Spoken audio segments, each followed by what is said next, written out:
Deixa eu falar com você uma coisa bonita, que hoje é Santa Ceia, né? Você deve se preparar agora, sair de casa de cabeça erguida. Eu vou participar da Santa Ceia.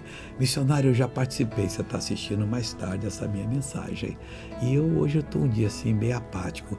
Peça perdão a Deus, se prepare e volte à igreja e participe de uma outra. As nossas igrejas têm Santa Ceia o dia todo hoje. Você precisa estar cheio do Espírito Santo.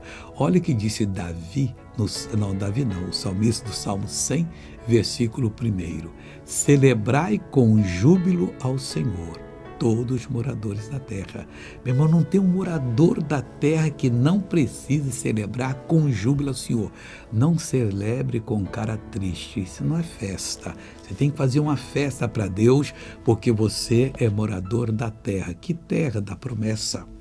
Os outros são moradores da terra que vai pegar fogo, essa terra aqui do mundo. Nós somos moradores da verdadeira terra. Veja essa pessoa abençoada. E os irmãos chutam da vida deles aquilo que o inimigo colocou.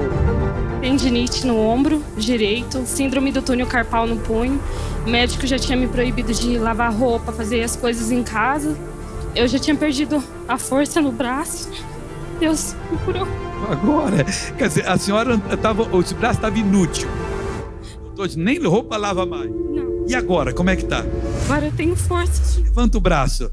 Graças a Deus. Palmas para Jesus. Aleluia. Agora eu quero orar. Deus, eu quero que o Senhor encha essa pessoa de alegria, de satisfação, de prazer, de poder. Para ela, meu Deus, ser a bênção que o Senhor planejou antes da criação de tudo a respeito dela.